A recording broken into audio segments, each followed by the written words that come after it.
Yes, yes. Kilala ka bilang Ate Grace. Correct. Sa Gaisano Mall, sa Ang reyna ng video game. Yeah. Ayan. Doon ka nagsimula. Yes, Roby. Siguro kailangan hindi basta magbebenta lang tayo. Kailangan kilalanin natin yung mga kliyente and ituring natin silang mga kapamilya. So yun yung tingin ko sa mga bata ng piling ko, mga anak ko sila. Sana bigyan niya pa ako ng mahabang buhay. So yun lang pakiusap mo. Yun lang talaga. Yung makita ko lang yung mga anak ko na makagraduate, magkaroon ng magandang buhay. Yun lang, Roby. Dito ba talaga kailangan umiyak? May tissue. Ito naman sinasadya yan. Naglalagay lang ako ng tissue dyan.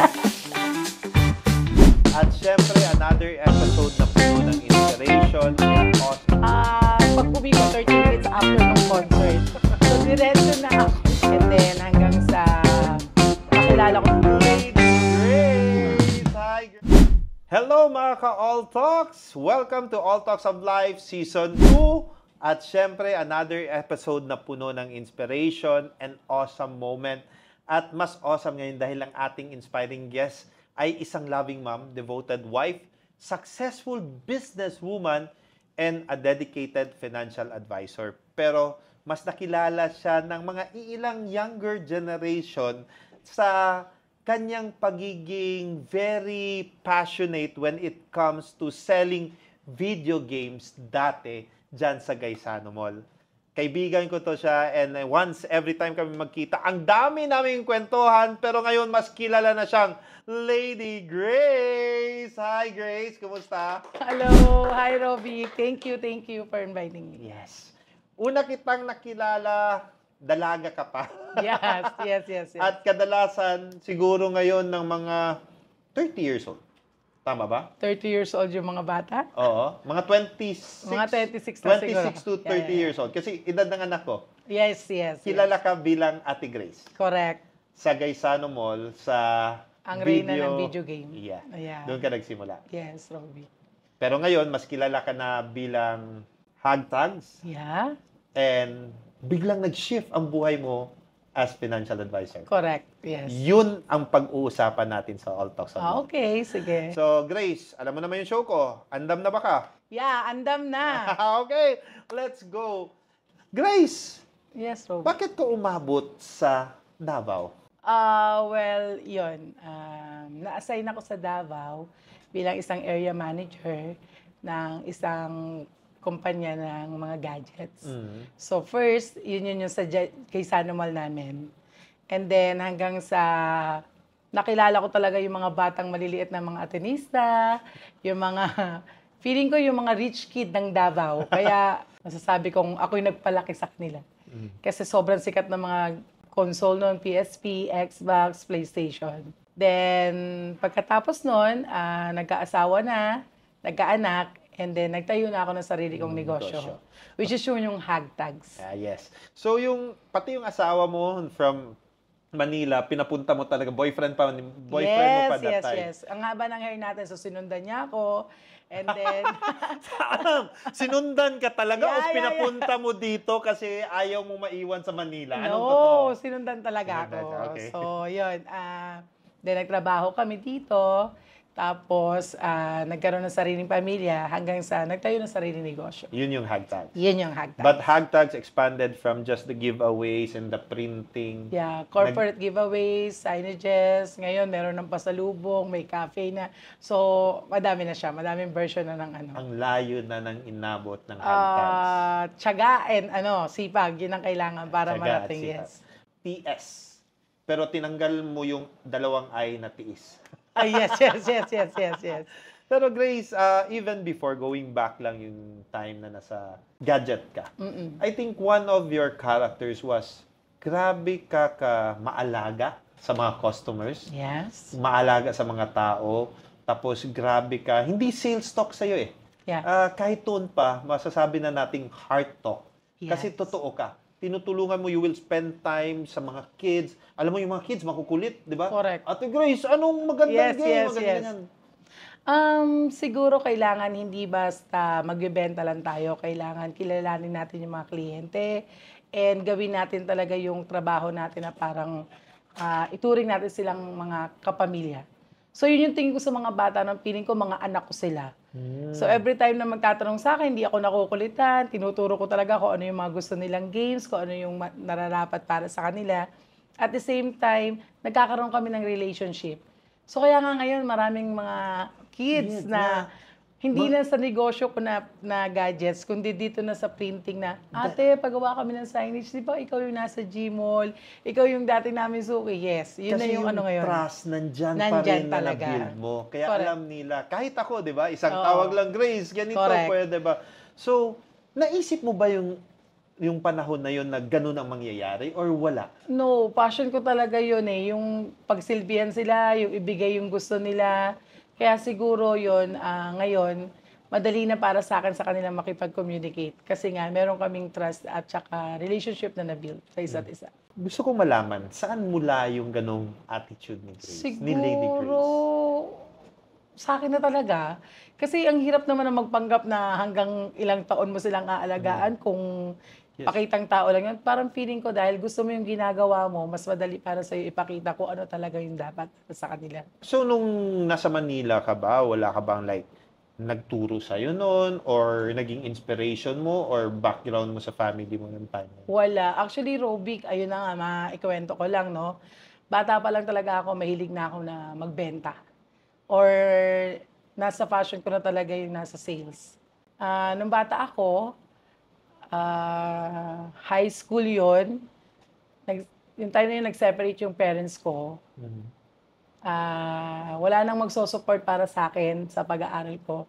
So naisip ko na nasa private school ako, bawal magbenta. So pero ginawa ko, nagbenta pa rin ako ng yema. One time, nahuli ako ng teacher ko, then pinatawag ako ng principal. Kasi sa school nyo ba? Yeah, Bawal? kasi private school yun eh. Bago kasi mag-separate yung parents ko, maganda naman yung ano namin. Pero dahil nga... Yung estado sa buhay. Oo, dahil nga iniwan kami ng father ko, so kailangan ko talagang magsumika para ipagpatuloy yung pag-aaral. Doon pumasok yung pagtitinda ng yema. Then one time, nahuli ako ni teacher na nagtitinda ng yema, pinatawag ako ng principal. Yung principal namin is madre. Okay. Sabi ni sister sa akin, lady, nandito ka para mag-aral.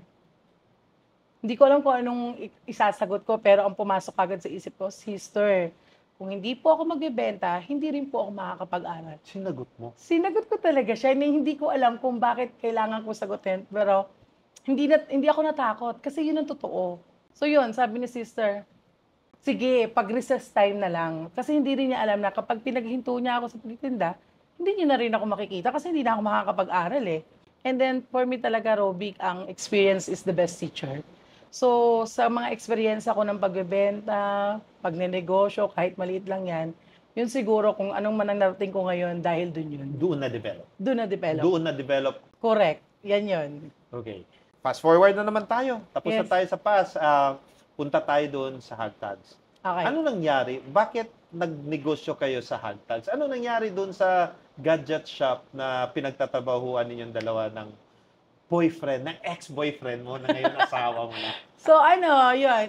Si Alan kasi, sobrang idol niya talaga si President Duterte. Na noon ay mayor pa. Noong time na mag-decide si Mayor Duterte, that was December 2015, ang sabi niya, gusto ko siyang isupport. Gusto Okay. kong magbenta ng t-shirt. Gusto kong ipakita kung ano yung pwede kong maitulong. So, meron kaming nakuhang peso sa Gmall na kiosk type lang siya. And then, doon namin binenta yung lahat ng pwede namin mabenta na about to 30. At alam naman nating lahat, feeling ko lahat ng tao gumastos para ipakita yung pagmamahal sa kanya, para suportahan siya. Alam mo, Robic, in 1 month time, ang ROI ng negosyo, kuha na agad. Nabawi. Kasi sobrang bilis, sobrang ganda talaga ng support ng tao. Ang tao ang bumibili para sa kanya. Meron kami mga kliyente from Manila, nag-o-order, tumatawag. Yung iba, celebrity pa, pinapadala namin doon. But when Alan thought of that business, hindi niya inisip dahil gusto niya magkapera. No, hindi niya talaga inisip.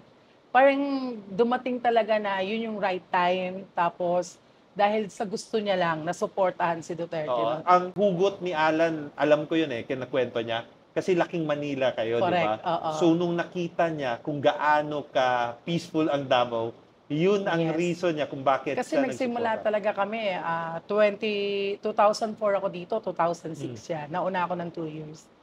Noon, napakasimple talaga ng buhay dito sa Davao. Ilan pa lang ang mga malls na meron kaming shop noon. Tapos nakita namin yung pag-unlad, yung pagganda. Doon kasi takot kami sa mga krimen, yung mga kriminal. Dito na-experience talaga namin na naglalakad kami na may hawak kami ng cellphone, na nakakalabas kami na kahit na gabi na hindi natatakot. So, yun yung isang way na pinakita ng asawa ko na kailangan suportahan natin si para ma-apply sa buong Pilipinas. Pero dahil sa puso na gusto lang ninyo mag-support, na-bless rin kayo. Correct. Yun yung hindi ko alam kung paano nangyari, pero dire-diretso na yun. Yeah. So, after that, ang Hagtags naging na talaga, provider na ng hindi Yes. lang mga souvenir items, even mga design na sa Yes. office, di Yes, ba? yes, yes. So, nag-boom. At kasabay nun, Kasabay yung inyong- nun, meron na kaming 2 anak. Aha. Yung isa is 11 years old ngayon, and then yung isa naman ay 6 years old. So, nagkaroon ka ng 2 anak, Grace, but in 2018, everything was high. Yeah. Hagtags was on its top. Then suddenly, Actually, to be exact, December 28, 2017. So, syempre, buntis ako noon. Lahat naman tayo na magulang, gusto natin nagpapa 4D, 3D, yes. para makita natin yung itsura ng anak natin, di ba? Yes. Nagpa-check up ako at nagpa-schedule ng 4D, and then yung aking OB? pero hindi siya yung OB ko talaga, pero siya lang yung nag-ultrasound sa akin. Sabi niya sa akin, Grace, tagilid. Tapos, harap, tagilid, harap. Ito ba talaga yung normal na ginagawa ng nagpo-4D? Parang hindi naman ganun yung parang pagkakatanda ko sa panganay ko. Hanggang sa nakikita ko sa mukha ni doktora na parang meron siyang nakikita na something na parang gusto Hindi niyang normal. hindi normal. So, sabi niya, tinawagan mo na ba nasa ba ngayon yung OB mo? Tapos sabi ko sa kanya, nasa Manila po. Sabi niya, sige, magpa-request ka sa kanya ng CA-125. So sabi ko, Dok, para saan? Ano yan? Sabi niya, meron kasi ako nakikita dito, pero siya na lang yung mag-e-explain sa'yo. So, shinare ko agad sa kung ano yung CA-125. Tumor marker daw yon para ma-check kung talagang ano. Then, nagpa-exam ako nung araw din na yon, lumabas yung result kinabukasan. And okay, maganda yung result. Parang siguro iniisip lang natin mass lang yon na nakita doon na may bukol. Tapos, lumipas na yung mga ilang buwan, napakabait ni God kasi kung nakita kagad sa result na may something na problema, feeling ko hindi ko mapagpapatuloy yung pagbubuntis kasi parang mai-stress ako. Hanggang sa dumating na yung due date ko, March yun, 2018. Umattend pa ako ng concert na inatinan mo din. And then, dahil sa sobrang excited ko, siguro excitement nung nararamdaman ko, pumutok na yung panubugan ko. Sa concert mismo? Pag uwi ko, 30 minutes after nung concert. So, diretso na ako sa ospital. Then, Controversial pa naman yung concert. Oh, yeah, yung concert na alam ng lahat. Oo, yon. And then, 9 a.m. ako nanganak, Roby. Tapos, doon na nga nakita na yung dating 6 cm, naging 18 cm. Lumaki. CS yon, tanggalin din yung sa right ovary ko. Okay na, nanganak na ako, cesarean. And syempre, pag may bukol, dapat i-biopsy. So, yung biopsy, lumabas siya after 2 weeks. Ang labas, ang result. Ang labas, hindi siya benign. Malignant. And ang tawag doon is dysgerminoma. Hindi common. Hindi common. Ang sabi nung explanation sa akin, pang bata daw na sakit. Ang mga tinutubuan daw noon is mga 13 years old na bata. And then, nag-explain din sa akin na napaka-rare daw nung case ko na buntis ako, at the same time, magkakaroon ng mass and then cancerous. Gusto ko magpa-second opinion noon. Siyempre, in denial. Kasi parang feeling ko, ako yung may katawan eh. Wala akong nararamdaman. Wala talaga kahit ano. Pero dahil sabi nung OB ko, na kaibigan ko, kailangan ko daw talagang paniwalaan at kailangan ko din agad na mag-undergo ng another operation. Another operation. Yes, Para itatabso na talaga ako. Hindi ko talaga kayang i-accept yung Robic kasi alam ko pag tinabso ko, tatanggalin lahat sa'yo. And bilang isang babae, napakahirap isipin na kahit kailan di ka na pwedeng mag-anak ulit. And parang sa edad ko na 33 years old that time, parang feeling ko na wala na akong kwentang babae. Tapos sobrang hindi ko kayang tanggapin. So, mga ilang araw yon nagpipray ako na sana bigyan ako ng guidance talaga kung anong tamang gawin. Susundin ko ba yung mga doktor o ako na lang yung bahala sa sarili ko, hindi ko sila, talagang ayoko magpa-opera eh. Imagine mo, hindi pa nga gumagaling yung sugat mo sa CS. I-operahan ka na naman ulit. Gano'ng kahirap tanggapin yun? And kung makikimo ko, hindi ko mapapa-breastfeed yung anak ko. Hindi ko siya maaalagaan. Ikapapanganak ko pa lang nun. Para akong feeling ko mabubuang na ako nun. Maluloko talaga ako dahil ang hirap ng acceptance doon sa ganong sitwasyon. Then, actually, nagtanong din ako kay God. Sinabi ko talaga sa kanya, bakit ako? Hindi naman ako masamang tao. Wala naman akong ginawang masama. Hindi naman din ako wala akong kasalanan. Kumbaga, meron man, maliliit lang para parusahan mo ko ng ganito. Iniisip ko, bakit po gano'n? Yung ibang tao, nagpapalaglag. Yung ibang tao, ayaw ng anak. Pero ikaw gusto mo ng maraming ako gusto ko ng maraming anak. Pero parang, hirap na hirap ka naman ipagkaloob. Ibibigay mo pero marami ka namang pagdadaanan. So, doon talaga, Robic, parang yung faith ko medyo maliit talaga. Hindi talaga ako kagad naniniwala na parang feeling ko wala na siya sa buhay ko. Parang pinababayaan niya talaga ako. Parang hindi siya nakikinig sa'yo. Correct. All Talks of Life would like to thank Miss Bridget. Cozy vibe and upbeat atmosphere, perfect for day-to-night mingling and dining. Ken Howell Multimedia Services. Cool Smiles Dental Clinic. Changing Smiles, Changing Lives. And Vibe Multimedia.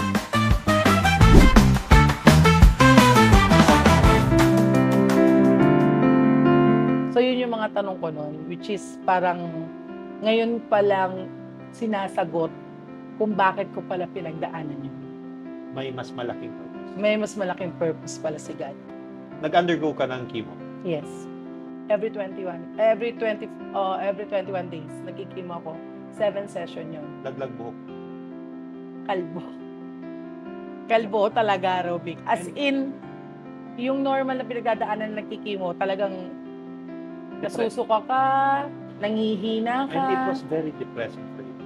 Hindi lang depressive, parang feeling ko yung depression nun, sobrang talaga. Kasi si Grace nakilala ko, kasi ito yung time na hindi na tayo nakita. Yes. Si Grace nakilala ko na very fun, Yes. being with the kids, Yes. na alam mo kahit nasa labas ka pa lang naririnig ng boses, Yes. and makikipag-usap, pero totally opposite. Yes. Actually, walang nakakaalam. Dito pa lang siya nila malalaman talaga. Wala talaga nakakaalam na pinagdaanan ko to, and ayoko din kasi na problemahin pa ako ng mga ibang tao.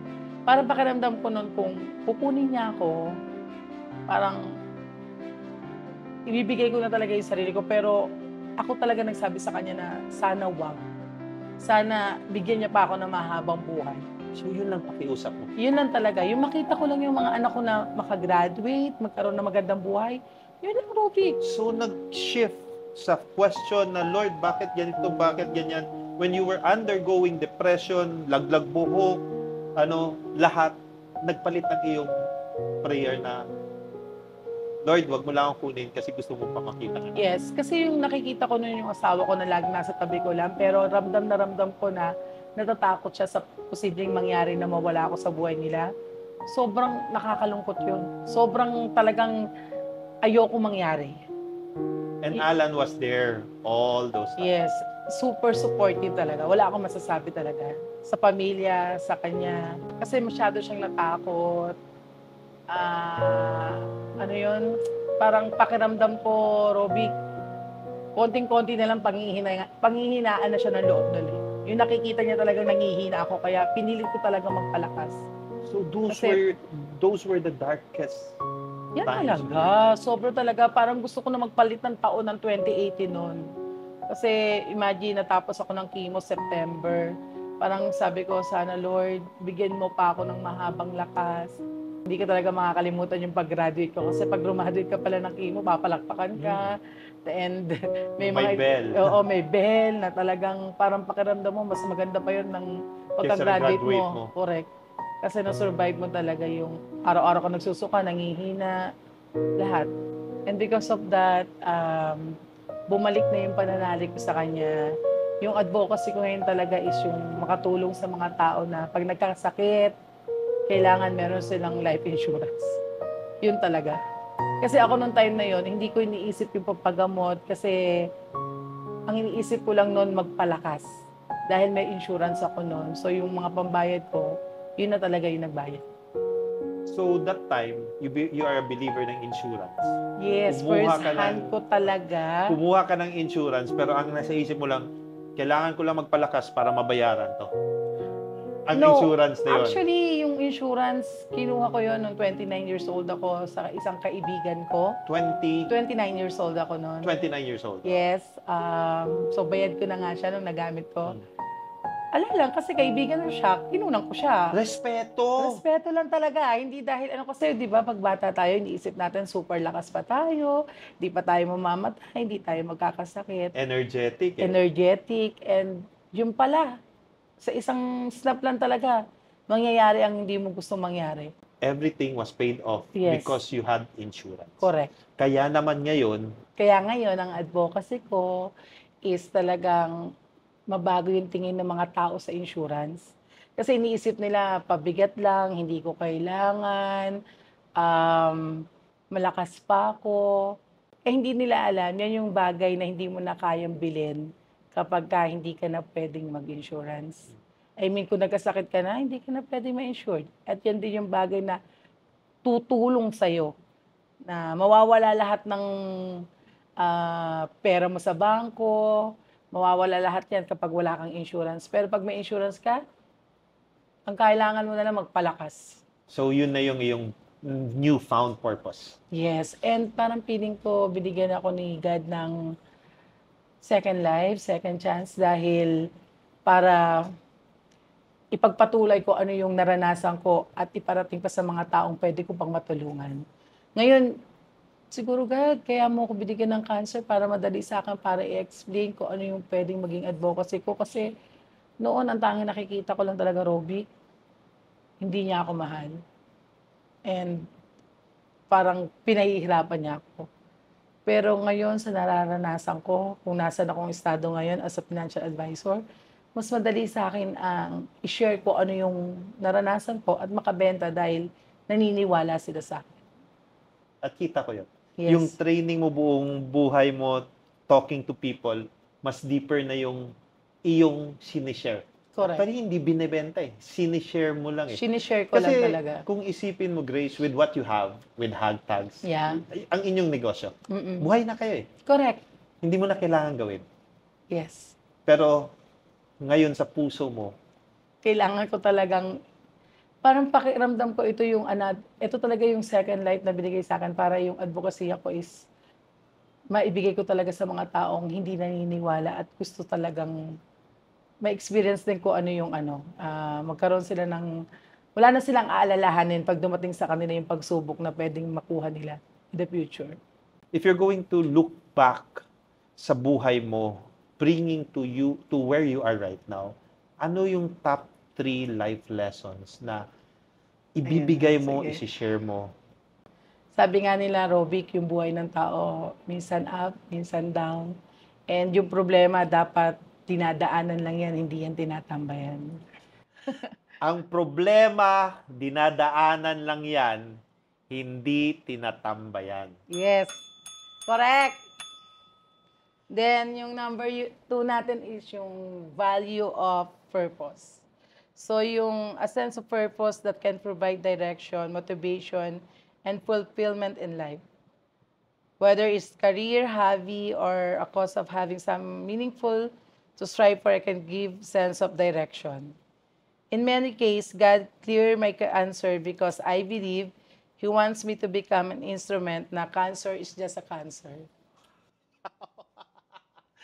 Value of purpose. Binigay sa'yo ng Diyos yung pinagdaanan mo na sakit para i-prove sa ibang tao na Cancer is just a cancer.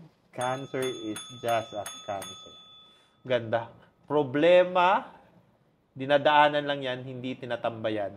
Yeah. At ang value of purpose mo ngayon is to prove that cancer It's just a cancer. Correct. Ang Ang pangatlo naman is practice gratitude. I believe that God is the giver of life. To that alone should be grateful. Regularly acknowledging the positive aspect of life can shift to positive. Sabi nga ni O.G. Diaz, every gising is a blessing. Ang pangatlo is Practice of practice of gratitude. Yes. And sabi ni O.G. Diaz, Every gising is a blessing. Ang gandang tatlo na yon. Minsan talaga, pag na-experience mo, saka mo palang maiisip na lahat ng yon may purpose, lahat na yon meron talagang ibibigay sa'yo na answer, yung matlaking question mark sa buhay mo. Which is, yun nga, noong 2018, ngayon 2024 ko lang talaga nalaman, kaya mo pala ako binigyan ng sakit noon para iparana sa akin na kung sakasakali, yung ibang tao mararanasan yon, ibigay mo sa kanila yung kung ano yung napagdaanan mo. Yung experience mo, sabihin mo sa kanila kung ano talaga yung dapat na maramdaman nila. Minsan kasi pag nasa isang madilim na bahagi ka ng buhay mo, ang iniisip mo lang is wala ng liwanag. Ngayon ko lang talaga na-experience, ngayon ko lang talaga naisip na lahat ng yon ang kasagutan pala ay sa tamang panahon. And the right time has come na ang buhay mo may mas malaking Purpose pala. And that is to reach out to people. Correct. To really tell them na huwag tambayan ang problema. Yeah, daanan mo lang yan. Huwag Daanan mo mo lang tambayan. yan. And always at the end, every gising is a blessing. Grace, alam kong nasabi mo to sa kanya, pero hindi ko alam. Malay mo, meron ka pang gusto sabihin. Unang-una, kay Alan, for all those dark moments that he was there by your side. Siguro, madalas, hindi mo nararamdaman kung gaano kita kamahal. Pero ito lang yung sasabihin ko sa'yo. Walang hanggang pasasalamat sa pagmamahal na binigay mo sa akin at sa pamilya natin. Mahal na mahal kita. Yun. Dito ba talaga kailangan umiyak? May tissue. Hindi ko naman sinasadya yan. Naglalagay lang ako ng tissue dyan. Ilang beses mo na tinanong ang Diyos di ba? Yes. Every 6 years, di ba? Every 6 years. First, yung nakunan ako. Second, yung panganay ko. Then, pangatlo yung anak ko, na pangalawa ngayon. Grace, ngayon na nalaman mo ng purpose, naintindihan mo na, ano yung pasasalamat na gusto mo sabihin sa Diyos? Kung nasa harapan mo siya. God, thank you. Thank you kasi dalihis man ako ng landas, tinanggap mo pa rin ako. And thank you dahil binigyan mo ako ng second life para makasama ko yung pamilya ko na matagal. Thank you kasi hindi mo ako pinabayaan sa mga oras na bumibitaw na ako sa'yo. Inakay mo pa rin ako. And thank you dahil nandyan ka pa rin para supportahan ako. If you are going to leave a legacy, lalo na doon sa mga taong makikinig sa'yo, sa pamilya mo, doon sa makakarinig na mga dumadaan ng cancer, ano yung legacy na iiwan ni Grace? Huwag kayong mawawalan ng pananalig sa Diyos. And lagi niyong iisipin na ang lahat ng bagay may dahilan kung bakit nangyayari. Yun talaga.